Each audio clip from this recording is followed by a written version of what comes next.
endwadde y'amannyo ng'ebiseera ebisinga kivudde ku butamanya ku ngeri y'okugalabirira emmere entuufu gye basaanidde okulya n'ebirala. Abasawo b'amannyo abeegattira mu kibiina ki Uganda Dental Association balaze obweraliikirivu ku bulwadde bw'amannyo obweyongedde mu bantu, ekintu ekyettabbu. Obulwadde bw'ebibuno naddala kubanga y'omu ku risaati ze nakola abantu 9 ku 100 babulina.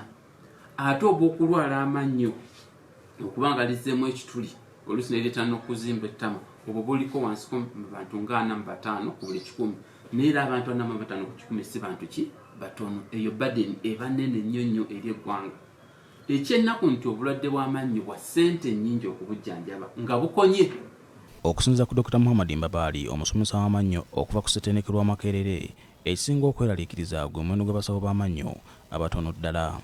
N'okusinziira ku regisita yaffe eya National eya Uganda Medical and Dental Practitioners Council tukunokkiriza mu bina naye nga tulabirira abantu miliyoni 44 kubanga obulwadde bw'amannyo butandikira ddala wansi eno ku myaka 2.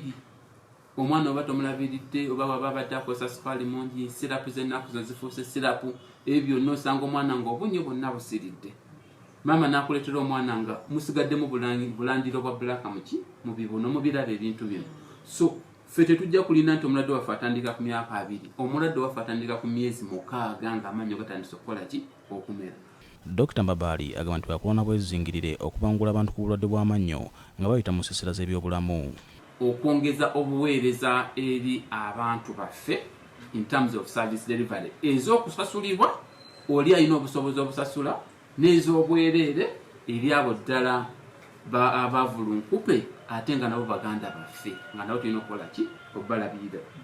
Mu nsonga ey'okusatu integration tukwataganye tutya n'ebitongole ebirala okulaba nga the whole health sector nga yonna wamu esituka lumu kubanga ne bw'oyambala empale y'ebbeeyi n'oteekako vest tosobola kugenda mu ofiisi n'otuula weetaaga essaati egendera ku ki ku mpale ennungi. Geoffrey Bataningaya akula ekibiina kya Uganda Dental Association ategeeza nti newankubadde abasawo b'amannyo batono kyokka basomesa b'endwadde zino bo omuwendo gwe buli lukya gweyongera ekiwa essuubi.